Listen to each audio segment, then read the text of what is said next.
acha kulalamika, lakini pia epuka maongezi yoyote ambayo ni negative, maongezi yote ambayo ni hasi, au maongezi yote ambayo yanakudhoofisha, maongezi ambayo yanaweza kukuletea depression, yanaweza kukupa msongo wa mawazo. Mwaka huu jiepushe na kila malalamiko, jiepushe na malalamiko, jiepushe na lawama, jiepushe na maongezi au mawazo au maongezi ambayo yanaweza kukuletea kusononeka, kuhuzunika. Waswahili wanasema wanaoshindwa wanaongeaga matatizo, washindi wanaongeaga uwezekano. Winners never quit and quitters never win.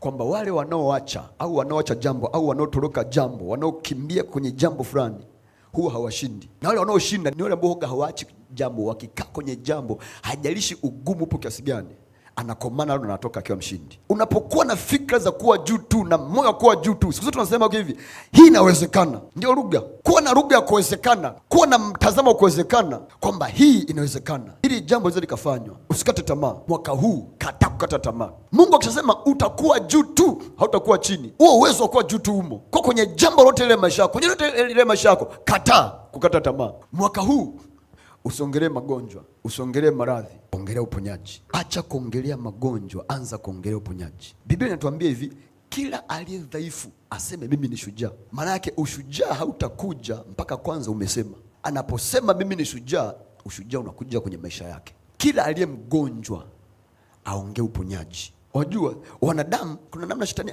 ametudanganya mahali fulani. Unakuta watu wanapenda sana kuongea yale ambayo shetani anaweza kuyafanya, ili hawaongelee yale ambayo Mungu anaweza kufanya. Mwaka huu amua kabisa kuongelea yale mambo ambayo Mungu anaweza kufanya, na usiongelee mambo ambayo shetani anaweza kufanya. Kumbuka, anasema utakuwa juu tu wala utakuwa chini. Utakapoyasikiliza, kuyashika na kuyafanya yale ambayo anakuambia, ndio haya anayokuambia pia. Haya yatakutengenezea mtazamo wa kuwa juu tu. Miaka nyuma sana, wakati niko form 2 nianzaga kuugua. Nikaugua kweli yani. Niwaga wanasemaga wale watu wasipana mkononi. Nilikuwa naumwa kweli kweli. Nikapataga shida ya macho. Ile shida ya macho haikuwa tu issue ya kusoma, issue ya kuona. Nilipewa masharti ya kuvua miwani muda wa kulala na muda wa kuoga. Hadi bafuni naenda nayo. Nitaka kuoga ndo natoa. Nikimaliza kuoga navaa. Wakati nalala ndo natoa miwani. Kwa nimeishi nayo hiyo tangu form 2 mpaka chuo mwaka wa kwanza. Nimeishi nayo. Nilipofika form 6 nianza kuugua macho. Kuna nyama zilikuwa zinaotea machoni ndani. Kuna utajicho linavimba. Nakumbuka mara ya kwanza nifanyia operation ya kwanza kibosho. Kuna sura moja hivi ya Wajerumani wa Katoliki. Mara ya pili niendaga KSMC. Mara tatu nifanyaga nyumbani. Wakati naacha ilikuwa ni mara ya 4 niko Mwanza na nikafanyia Bugando. Nyama zinaota tu, ila hawajui sababu ni nini. Hawajui shida ni nini. Kwa kufanyia operation wanakata. Kwa operation unakaa macho hivi, wanachoma sindano ya ganzi ndani kwanza. Haitaki ufumbe, wanaambia ukifumba jicho tunakuchoma vibaya ndio unakuwa kipofu. Kwa inabidi unakaa sindano inakuja unaiangalia hivi. Inachomwa ndani, wanafinya damu unaisikia, wanatoa sindano ndio wanafanyia ile operation. Nimeisha maisha. Nilipokuwa form 6 niliugua kweli kweli. Nilikuwa na magonjwa hata hayaeleweki mengi. Nilikuwa nakaa na dawa fulani hadi darasani nilikuwa najua darasani nikaa na dawa, sababu kila baada ya muda kuna dawa fulani natumia. Kila baada ya muda kuna dawa fulani natumia. Na kimicho nilikuwa miguu inauma kama vile inawaka moto kwenye vigimbi. Nilikuwa vinauma kweli kweli. Kwenye nyayo huko nilikuwa nasikia vile moto unawaka. Na wakati huo nilikuwa nakaa na dumu la maji, sababu kwa siku nilikuwa natakia ninywe maji isipungue lita 5. Lakini yamalize. Na nakwambia ukikiuka hiyo masharti tunaweza ukafa. Hayo ni hospitali, so ganga kienyeji hospitali. Kwa hayo ndio kama maisha yangu. Nilipokuwa chuo mwaka wa kwanza, nasoma, najitahidi kusoma, nikisoma Biblia, alafu nachukua ile maneno nasoma, ninayareflect, ninayaweka picha kama maisha yangu. Nasema mbona hivi vitu viko kinyume na yanayoandikwa huko? Nikaangalia. Nikasoma shuhuda. Kuna mama mmoja alipata kansa, alikuwa ni mzungu kwa Marekani. Akatafuta maandiko ya Biblia kama 100 hivi, akana yasoma asubuhi mchana jioni. Hapo daktari anamwambia ni wewe ni wakufa, shafikiri stage 4. Hawezi kupona, ni wakufa. Akawa anayasoma asubuhi mchana jioni kama dozi mpaka ile kansa ikapotea. Sasa mimi nikisoma maandiko ninaleta kwenye maisha yangu uhalisia. Naona sijipati. Nikakaa nikasema isiwe shida. Nikatafuta kitabu kimoja kimeandikwa na Bishop David Oyedepo, kimeandikwa The Healing Balm. Niliposoma kile kitabu nikaamua kukila. Sikukisoma, niamua kukila. Baada hapo ikabaki ni wajibu wa kwangu. Kesho natakiwa niende Bugando. Macho yanauma, yamevimba hivi.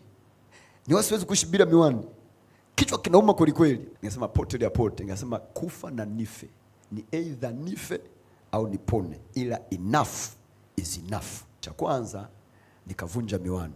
Kwa sababu nikiweka ndani, nikibanwa sana nikawa niko vibaya, nitaitafuta. Kwa bora nisiitafute. Nikafungua vyoo nikatupa kabisa huko. Dawa zote nikatupa. Nikasema kimechobaki ni mimi na Mungu. Na wala sikuomba tena. Nishaomba nikamaliza. Nikatokea sasa naamua kuishi imani yangu. Kichwa kiliuma. Nasema kichwa uma, aidha upasuke au kae kimya. Macho vimba. Ukifika mwisho wa kuvimba, rudi ndani. Kwa nikaishi hivyo. Nakumbuka kuna kakangu mkubwa ndio ilikuwa nipeleke. Nikamwambia sasa siendi. Miwani iko wapi? Nikamwambia imeharibika. Nikamwambia hata sitaji nitengenezee. Achana nao kabisa. Haikuwa nyepesi. Ile ililipa. Kwa sababu sikumbuki ni lini. Sikumbuki ni kwa sababu ilifika mahali nikasahau. Yaani kiliuma mpaka nikazoea kuumwa. Macho yalivimba mpaka ikafika mahali nijikuta tu kichwa kiumi, nikajua tu maisha yanaendelea na mpaka leo. Tangu mwaka 2009 niliamua ku-exercise imani yangu. Kwa hiyo kwenye hilo eneo nilishaamua kuwa juu tu wala sitakuwa chini. Sababu kuna kitu niliamua kutafuta nikakifanya. Ndio maana nakwambia mwaka huu usiongelee magonjwa, usiongelee madhaifu, ongelea uponyaji. Halafu usiongelee yale ambayo shetani anaweza kufanya. Ongelea yale ambayo Mungu anaweza kufanya. Unajua unapoongelea yale ambayo shetani anaweza kufanya ni kama vile unamuinua shetani.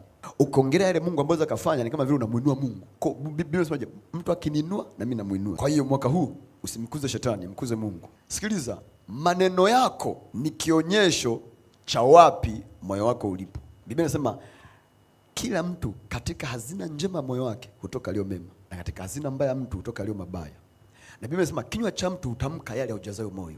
Kwa unapoamua kwanza kumuongelea Mungu na ukuu wake, Mungu na nguvu zake, Mungu na uwezo wake, ni kwamba ndani ya moyo wako unamfanya Mungu awe mkubwa zaidi. Unamfanya Mungu awe anatawala zaidi kwenye kila eneo la maisha yako. Acha kuongea kama mtu wa kushindwa. Anza kuongea kama mtu wa ushindi. Lugha zetu zibadilike ndani ya mwaka huu. Ongea kibabe. Kwa hiyo tusiongee kama vile wanyonge, tusiongee kama vile watu wa kushindwa, tuongee kama vile washindi.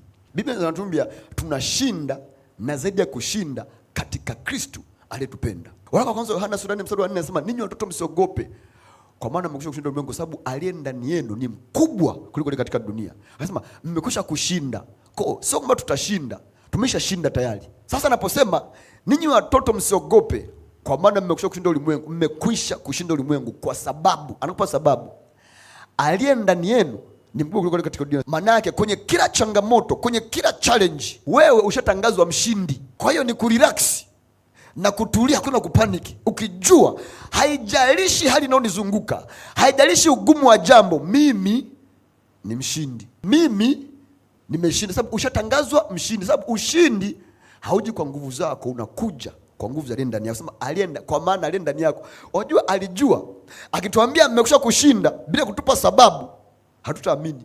Ila anapo sababu kwamba unashinda kwa sababu haushindi wewe, anashinda aliye ndani yako.